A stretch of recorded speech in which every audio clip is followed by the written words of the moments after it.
Edward, the Earl of Wessex, has spoken candidly about Prince Philip's passing several times since the Queen's husband sadly died in April.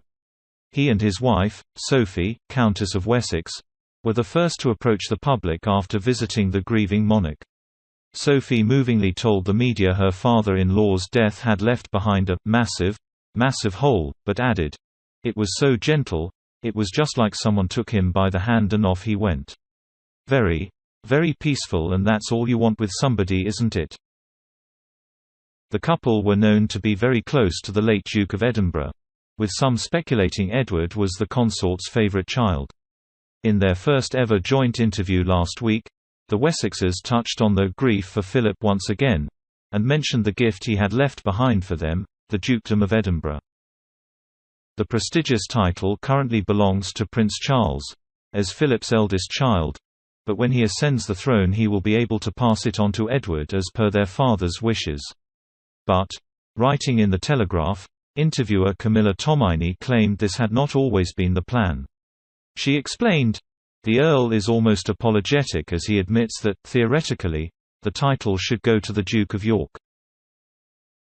Edward told her, "It's a very bittersweet role to take on because the only way the title can come to me is after both my parents have actually passed away. It has to go back to the Crown first. My father was very keen that the title should continue, but he didn't quite move quickly enough with Andrew, so it was us who he eventually had the conversation with. It was a lovely idea. A lovely thought." Andrew, Edward's brother, is older by 4 years, but he took the Dukedom of York title when he tied the knot with his now ex-wife, Sarah Ferguson, back in 1986.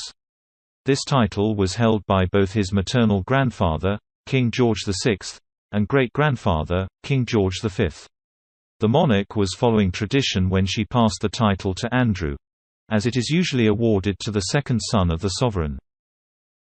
Still, Edward's admission suggests Philip considered boycotting the tradition and passing his title on to their second son instead. When he missed his chance, Philip decided to approach Edward and Sophie just 2 days after their engagement back in 1999, and asked if his son would like to inherit the Duke of Edinburgh title. Sophie recalled, "We sat there slightly stunned. He literally came straight in and said, 'Right, I'd like it very much if you would consider that.'" Edward has been heavily involved with the Duke of Edinburgh scheme since achieving the Gold Award in 1986, and so there has been widespread speculation that he would be set to inherit the dukedom for some time. However, a patron for the scheme itself is yet to be announced after the death of its founder, Philip.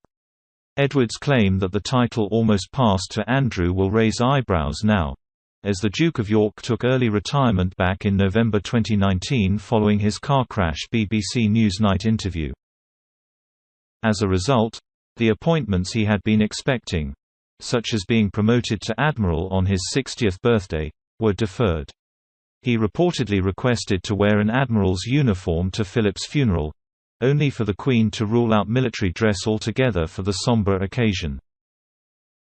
However, a source close to Andrew told the Daily Mail, "The Duke of York is very keenly aware of Saturday's funeral being a moment for the Duke of Edinburgh, Her Majesty and the nation.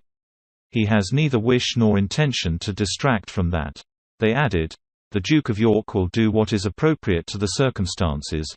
He remains stepped back from royal duties."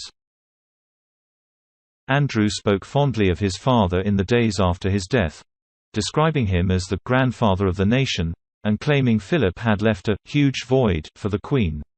He added, "He was a remarkable man. I loved him as a father. He was so calm. If you had a problem, he would think about it." This prompted further reports that Andrew might be trying to return to the public eye, but these claims remain unfounded 2 months after Philip's death. Andrew also stepped in and bought his mother 2 Dorgie puppies, Corgi and Dachshund crosses, to help her in her grief, although one died last month.